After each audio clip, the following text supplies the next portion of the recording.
Well, I think this red paint is a little bright. It's just starting to harden up pretty good. We're into the next day. I still have to get sorted what's going on with the airbags. We've got some other projects that we're working on. They are getting brakes on this red diller. We've got a wheel seal gone in this right rear wheel. And it needs shoes and drums all the way around.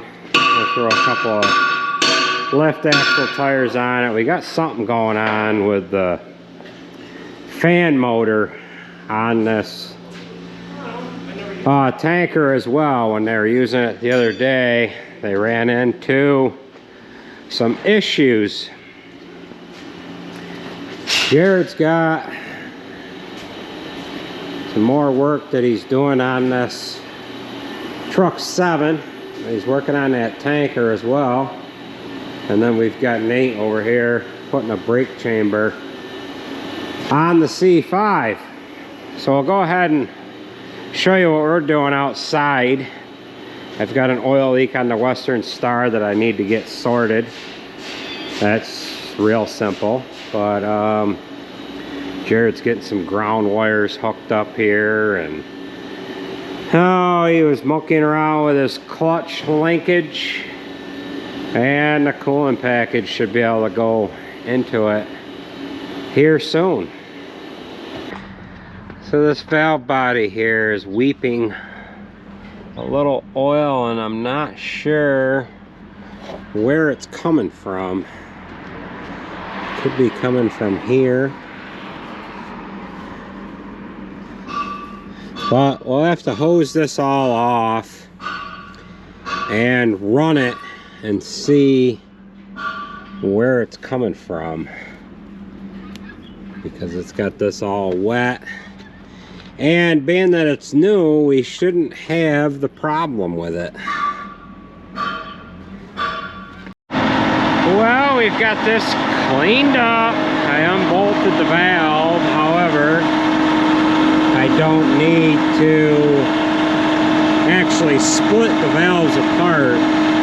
This work section here is leaking around the spool, so I'll have to pull the air control off the other end. I'll have to pull the spool out and put new packings in this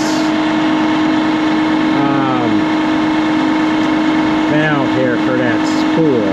So we'll have to go and pull it apart. I've got the pump running right now, and I've got the manure pump turning because I thought it was leaking between one of these work sections. I've had them go together before and squash an O-ring or something, but clearly see that that's weeping ever so gently right there. So let's go ahead and pull that apart, clean it up. You can see it's bubbling. Put new O-rings in it and see if we can't get that to seal itself up. Well, we went ahead and we removed the air fitting out of the back of the air shift cylinder, and then we were able to stick our Allen head socket in there to release the shift cylinder from the actual spool itself. So I have went ahead and almost lost the bushing. I went ahead and removed the pin that goes in through the handle, and then we should be able to just pull the spool right out.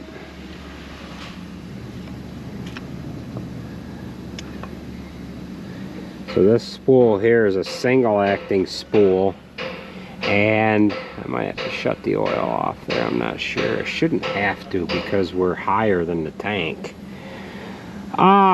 So we'll go ahead and pull them O-rings out. We actually have to take the air control itself off so that we can pop these O-rings out and put some new O-rings in there.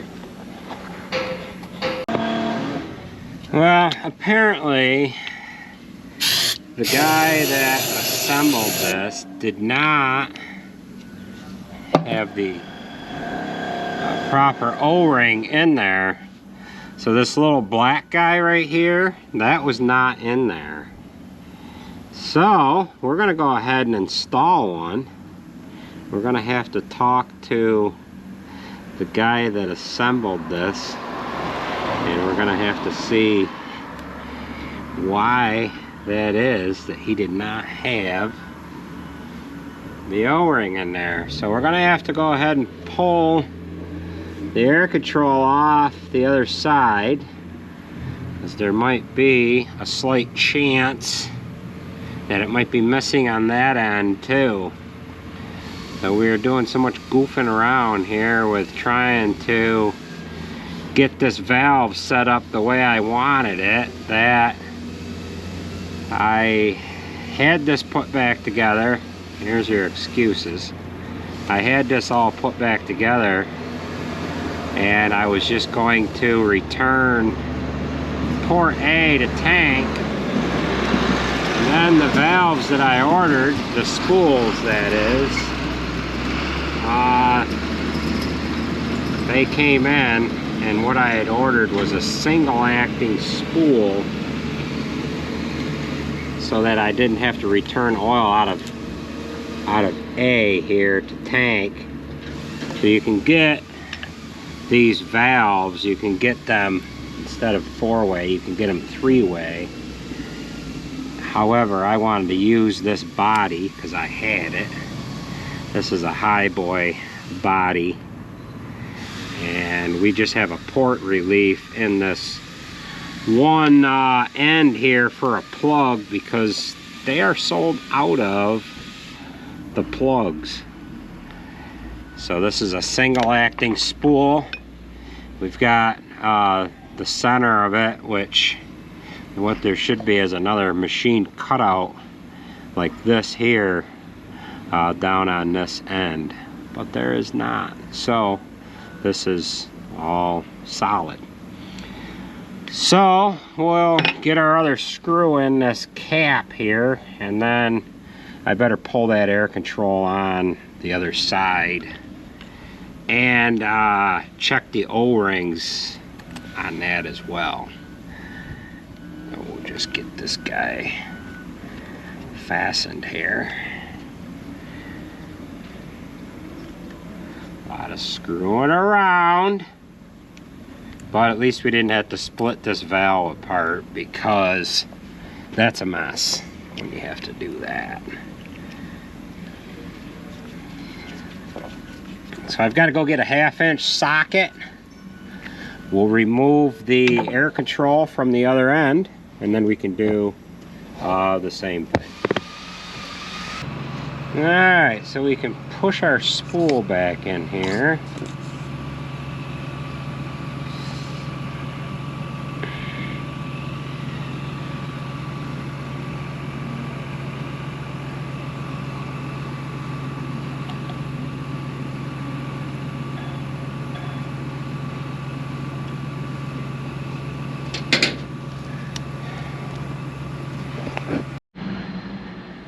Well, we cleaned this off. After we had it all back together, we fired it up and it leaked again, but not as much. So I'm gonna try and swap out this spool valve. I have a single acting spool right here, which is a 3-way and this one on the left is a 4-way. So we're gonna put another 3-way in there, try that. If that doesn't work, we're going to try the 4-way. So hopefully we can get this problem resolved. If we can't get it resolved, we're going to have to change out the body itself.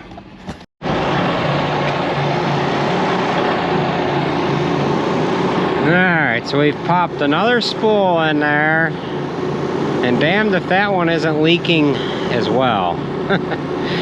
So now we're going to have to pull that back out and shove new O-rings into it. Maybe the new O-rings that we're using are not that good.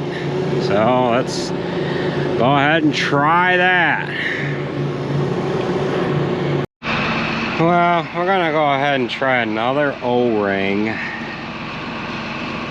Maybe they have the wrong O-rings in that kit. We'll go ahead and stuff that guy in there.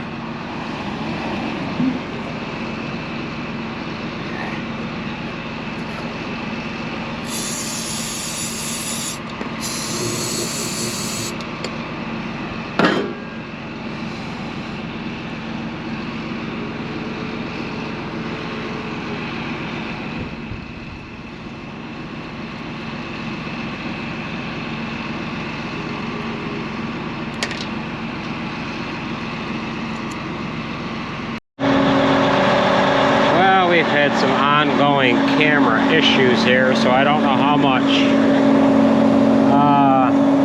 recording I actually have, but I ended up having to replace the O-ring on this valve because there wasn't one in there. Then we tried a couple of different spool valves. We tried another single acting. I tried a double acting.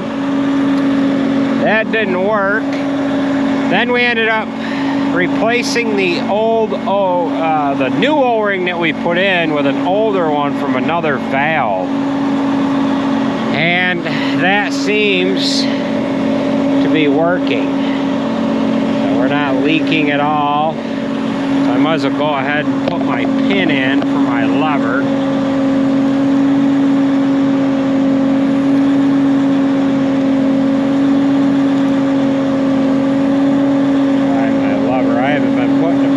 Because it's been leaking right off the bat. Got a little bushing that goes in into the spool.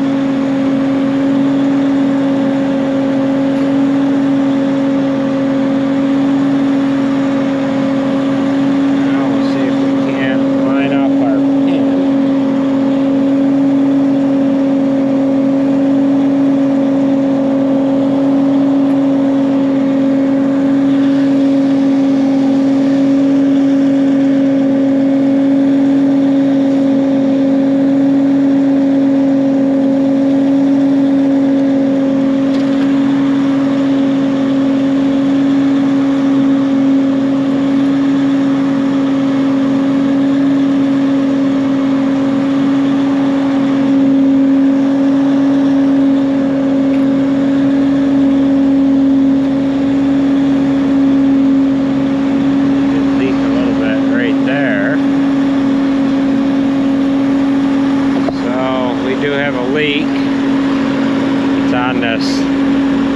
Thread fitting right here, so we can take that out because that's O-ringed there, and then we want to make sure we don't have anything leaking out of this back side. I don't think we do, but it's not leaking there, so that's good.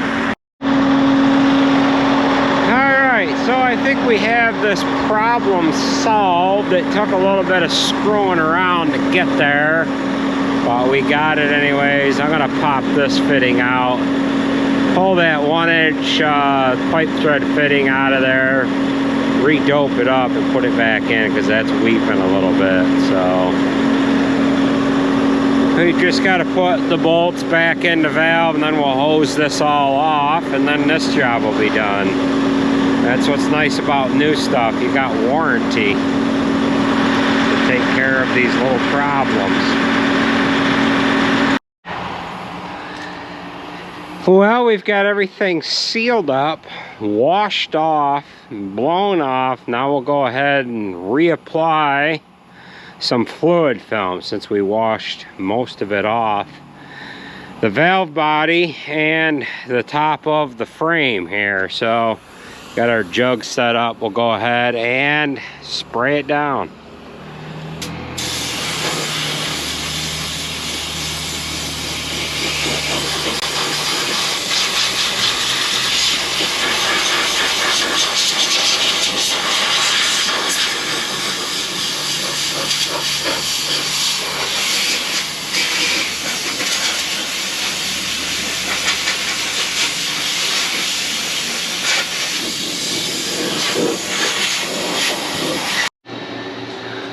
Well, they've got the trailer done, and that's out of here. They ended up putting a couple of lift axle tires on it. We somewhat have this airbag.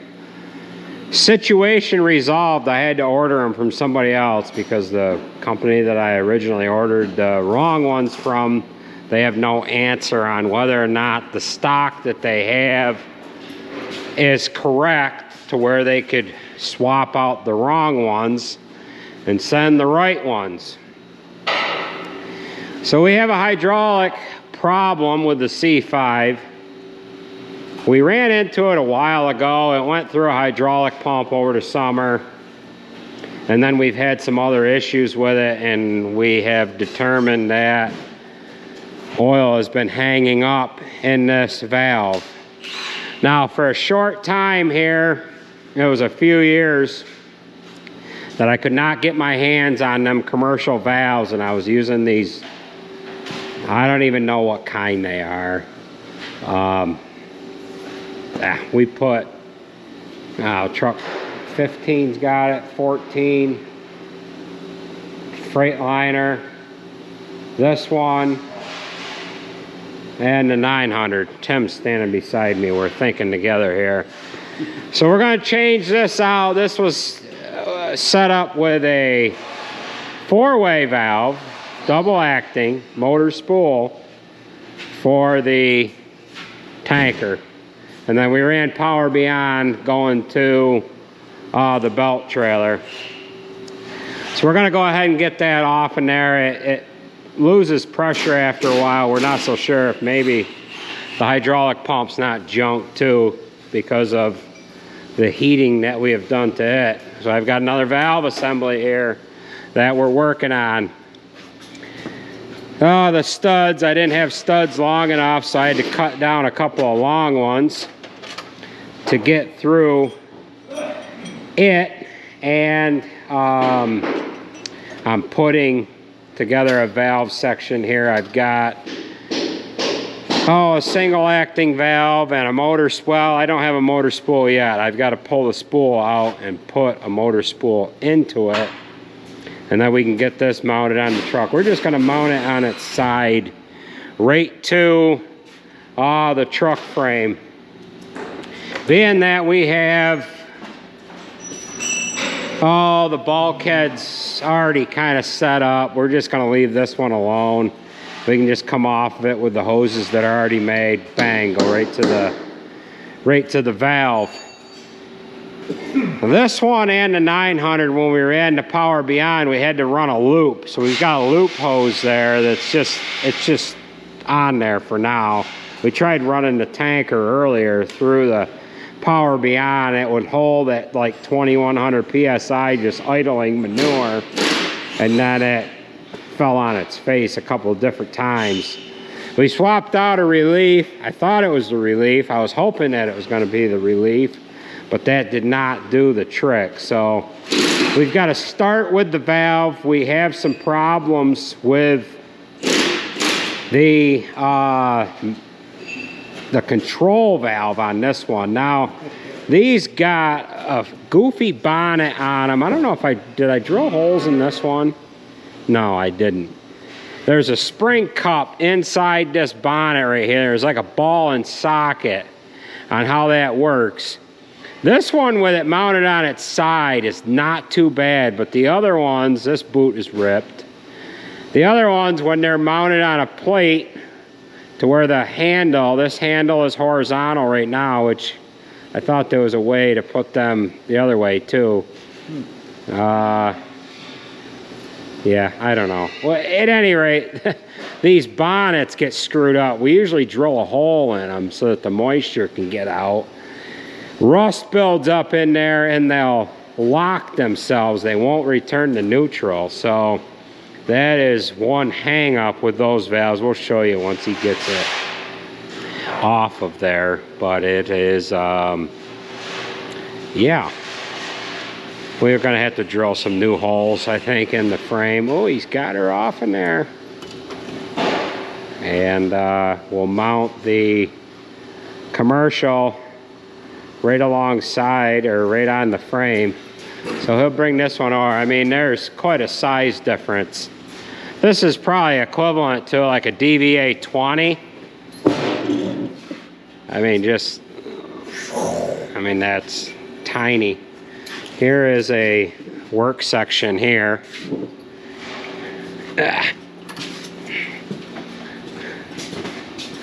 Here's the work section, just to give you an idea of it. So, yeah, that's equivalent to like a DVA 20, but this spring cup is inside this aluminum housing, and usually this boot rips, which this one is ripped. I've got my finger right down inside it. Moisture and garbage get in there, and then this spring has to move in both directions, and it usually it gets stiff. So they are junk. So we'll go ahead and get this together and get it on there, right, Timmy? Yeah. Hey, you don't need these bolts to mount that? No. Throw them out. You got all these washers on the back. Yeah, it must be I needed a right length bolt. Didn't have it. Right. Nate's got no nuts. He's looking for some. F you, Andy. F you.